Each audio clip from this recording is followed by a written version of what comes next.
Le doy la palabra entonces al presidente cubano, general de ejército, compañero, camarada Raúl Castro Ruz. Por favor, señor presidente. Raúl. Compañero Hugo Chávez Frías, presidente de la República Bolivariana de Venezuela. Estimados presidentes, primer ministro y jefe de delegaciones. Saludamos en primer lugar al hermano pueblo venezolano y a la revolución bolivariana. Venezuela nos recibe hoy hospitalaria y orgullosa en el año que celebra el bicentenario de su independencia y nos ofrece la oportunidad de reunir a los gobiernos de toda América Latina y el Caribe. Tenemos el privilegio de asistir a un acto fundacional de carácter trascendental. Con las decisiones que aquí adoptamos y el trabajo conjunto de los últimos 3 años, reivindicamos más de 2 siglos de luchas y esperanzas. Llegar tan lejos nos ha costado esfuerzo, pero también sangre y sacrificio. Las metrópolis coloniales de antaño y las potencias imperiales de hoy han sido enemigas de este empeño. Han intentado desafiar el ideario de Simón Bolívar, quien con larga visión sentenció: la unidad de nuestros pueblos no es simple quimera de los hombres, sino inexorable decreto del destino. La comunidad de estados latinoamericanos y caribeños es nuestra obra más preciada. Simbólicamente consolida el concepto de una región unida y soberana, comprometida con un destino común. En términos estratégicos, nos brinda el instrumento político requerido para unar voluntades, respetar la diversidad, resolver diferencias, cooperar por el bien de nuestros pueblos y solidarizarnos los unos con los otros. Su éxito dependerá del carácter y la sabiduría de sus miembros, que somos las 33 naciones independientes situadas entre el río Bravo y la Patagonia. En la unidad en torno a la soberanía, el desarrollo y la equidad estará nuestra fuerza, y de ella dependerá la prosperidad con justicia de los ciudadanos de esta vasta y rica región. No tenemos un ideario plenamente homogéneo, ni coincidimos en todas las posiciones políticas. Esa es parte de la realidad, y con ella debemos trabajar en un clima de respeto y cooperación. Vivimos en una zona libre de armas nucleares, privilegio que disfrutan muy pocas regiones del mundo. Es una contribución fundamental a la causa de la humanidad por la eliminación total de esta amenaza que pone en peligro la supervivencia humana. Debemos aspirar y declararnos también, un día no muy lejano, territorio libre de bases militares extranjeras como aporte adicional a la identidad regional. El patrimonio común de nuestras tierras y mares atesora una riqueza natural extraordinaria que, utilizada de forma sostenible con responsabilidad y solidaridad, ofrece a las futuras generaciones las bases de un porvenir de prosperidad y justicia.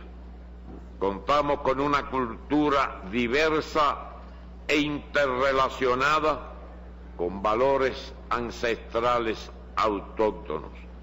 Existe un potencial técnico y científico de alto calibre e insuficientemente aprovechado. A pesar de todo esto y de índices de crecimiento económico no despreciables, América Latina y el Caribe, con más de 20 millones de kilómetros cuadrados de extensión territorial y más de 580 millones de habitantes, avanza lentamente y no logra superar las deformaciones que obstaculizan su desarrollo. Habitamos en la que se considera la región del mundo con mayor desigualdad en la distribución de la riqueza, junto al reconocimiento de que hemos sobrellevado en mejores condiciones los efectos de la crisis económica global, está la gran brecha que significa la extrema concentración de la riqueza en pocas manos frente a la inmensa pobreza de las mayorías. La prosperidad de nuestra región depende de la solución de este problema. Actualmente hay 180 millones de latinoamericanos y caribeños pobres, y de ellos 72 millones en extrema pobreza. Es una tragedia que no tendrá solución incluso si cumpliéramos todos con los objetivos de desarrollo del milenio establecidos por las Naciones Unidas. Hoy la pobreza afecta a 81 millones de nuestros niños y unos 13 millones de ellos ni siquiera pueden acceder a una alimentación adecuada en una región que produce más nutrientes de los que necesita. Esos niños son los acreedores del futuro de esta región, nosotros, sus deudores. La reciente evolución económica de América Latina y el Caribe muestra que, a pesar de la profunda crisis global, han crecido los ingresos por exportaciones, principalmente de productos básicos, que la carga de la deuda externa, aunque injusta y agobiante, ha sido menor y que se ha incrementado la acumulación de reservas. Este escenario nos brinda una oportunidad si actuamos con responsabilidad y verdadero espíritu solidario. Y es con ese espíritu que debemos encarar la situación en Haití,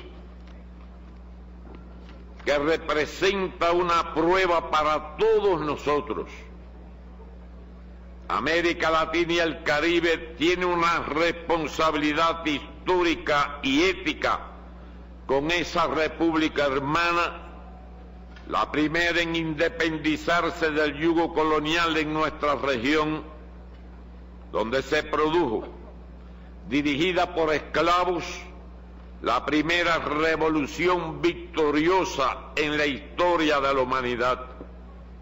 Haití requiere y merece que nos esforcemos para contribuir con aportes más sustantivos a su reconstrucción y desarrollo, y con estricto apego a la voluntad de su gobierno y a las necesidades de su pueblo. En nuestro caso, ya lo expresamos en la pasada cumbre de Cancún, en febrero del 2010, y lo ratificamos hoy. La colaboración cubana y su modesto esfuerzo permanecerá en Haití los años que sean necesarios, si el gobierno de esa nación así lo dispone. A nuestro país, férreamente bloqueado, no le sobra ningún recurso, más bien le falta de todo, pero está dispuesto a compartir su pobreza con los que tienen menos, en primer lugar con quien hoy más lo necesita en el continente. Yo recuerdo en una ocasión que visité Ecuador, en una de esas tantas reuniones internacionales que hemos coincidido, porque aproveché y visité la Capilla del Hombre fundada por ese magnífico pintor del continente, Osvaldo Guayasamín, y me impresionó un letrero de un pensamiento que no era de él, según me explicó su hijo mayor, y que estaba en una de las paredes de tan importantísimo centro cultural, histórico, etc. Decía el letrero: cuando era niño lloraba porque no tenía zapatos, hasta que un día vi un niño que no tenía pies. Quiere decir que siempre, por muy difícil que sea la situación de un país, por muy compleja que sea y grande nuestra pobreza, siempre hay alguien más pobre que nosotros. Siempre hay un niño sin pies y que no necesita zapatos. Estimados colegas, hemos asumido el compromiso de oponernos con firmeza a todo intento de desestabilización del orden constitucional en nuestros países. No es una manifestación fortuita, sino de genuina respuesta al golpe de Estado contra Venezuela del 2002 y luego la sonada petrolera, la sedición en Santa Cruz, en Bolivia, el golpe militar preparado en Honduras, el intento de golpe en Ecuador y las constantes acciones de desestabilización contra gobiernos legítimamente constituidos. Firmemente comprometidos con los reclamos de justicia social de sus pueblos, defensores de la soberanía de sus países y expresiones de la más limpia y efectiva democracia. Se conoce la naturaleza y las motivaciones de quienes impulsan estos ataques a la institucionalidad soberana y contra los derechos constitucionales de los pueblos. Se sabe también que reciben el apoyo de Estados Unidos y de algunos gobiernos europeos, así como la complicidad de poderosas organizaciones privadas de la industria de la información y la publicidad.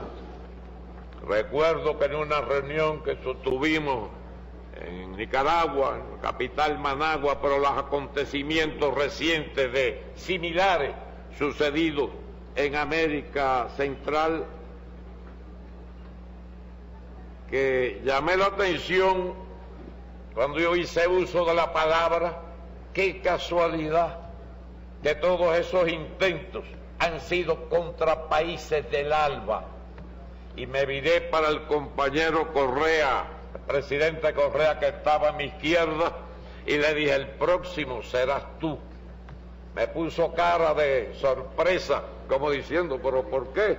Él mismo, y todos ustedes conocen por qué. Es la pugna entre mezquinos intereses oligárquicos con apoyo del capital transnacional y los derechos legítimos de los pueblos. Sería un grave error desconocer que América Latina y el Caribe han cambiado, que no se nos puede tratar como en el pasado.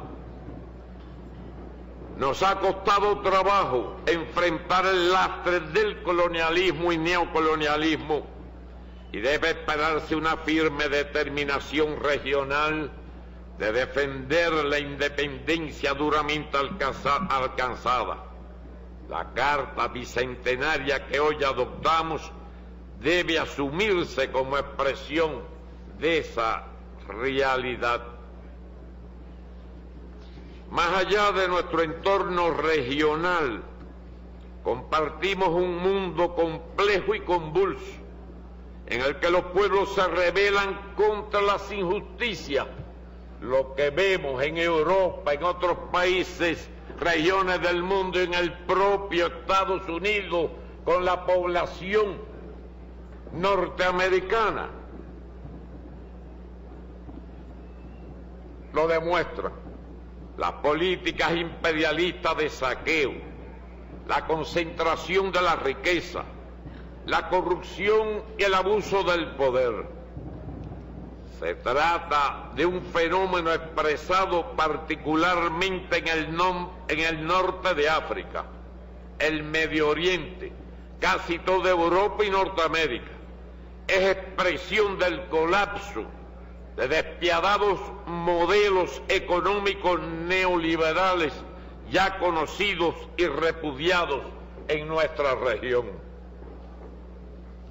Es también un mundo en el que las grandes potencias violan el derecho internacional, ejercen su dominación mediante el uso de la fuerza y agreden a naciones soberanas al amparo de pretextos y manipulaciones. En Libia, la OTAN, o Tratado del Atlántico Norte, ha cometido un crimen internacional de la guerra que está echando Chávez contra los mosquitos, no sé contra qué.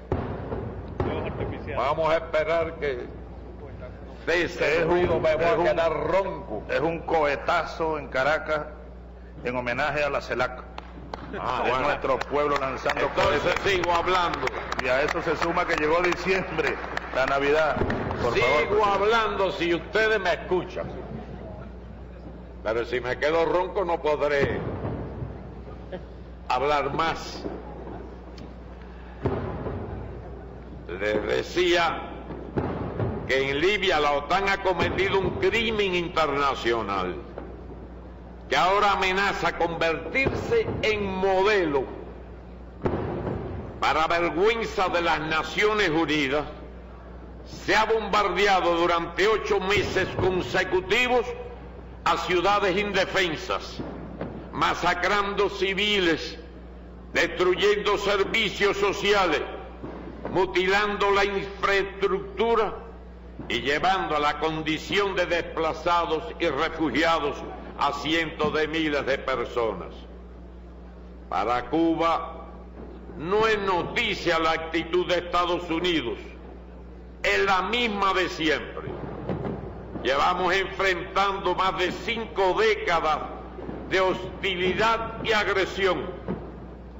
Sufrimos el bloqueo económico, comercial y financiero más abarcador y duradero que se haya impuesto a país alguno.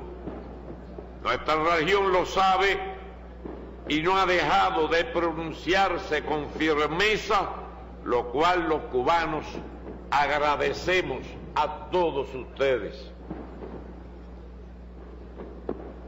Voy a terminar leyendo un párrafo que lo puse, después lo quité, pero después de lo dicho por Chávez, vuelvo a decirlo. Deseo agradecer la reunión de cancilleres de ayer, el día de ayer, sus generosos planteamientos sobre Cuba y la recomendación de una futura presidencia cubana de la CELAC en el 2003.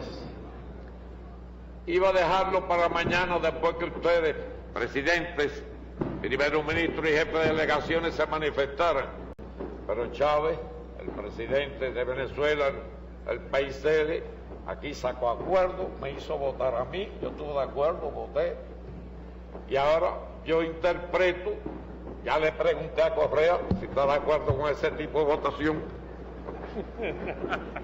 si se le cede a Cuba la organización o la celebración, vamos a decir, de la próxima CELAC después de Chile. Les doy la gracia además en este caso no solo a los cancilleres, sino a todos los presidentes, primeros ministros y jefes de delegaciones presentes. Por fin, ¿cómo queda la cosa, Correa? ¿Está de acuerdo? Como diría Chávez, ¿no? ¿Están de acuerdo todos? Retiro este párrafo. No quiero dar Estamos todos de No acuerdo. quiero dar las gracias y después que... Estamos ya todos me de aparece acuerdo. La Habana y decir, no. Estaremos en Cuba en el 2013. Bien, entonces lo mantenemos. Muchas gracias a todos. Ahora, un párrafo final, 2 párrafos finales. Reconocemos a Venezuela el inmenso esfuerzo desplegado para crear las bases y organizar esta cumbre, así como al liderazgo del presidente Hugo Chávez Frías, al conducirnos hasta aquí, hacia resultados tan prometedores para el futuro de la región y su aporte a favor de la integración y la unidad de América Latina y el Caribe. En la comunidad de estados latinoamericanos y caribeños, Cuba trabajará con dedicación, altruismo y compromiso por la unidad de nuestro pueblo, por un futuro de paz y justicia social y por el empeño irrenunciable de consolidar la plena independencia de lo que José Martí definió para el porvenir como nuestra América. Muchas gracias.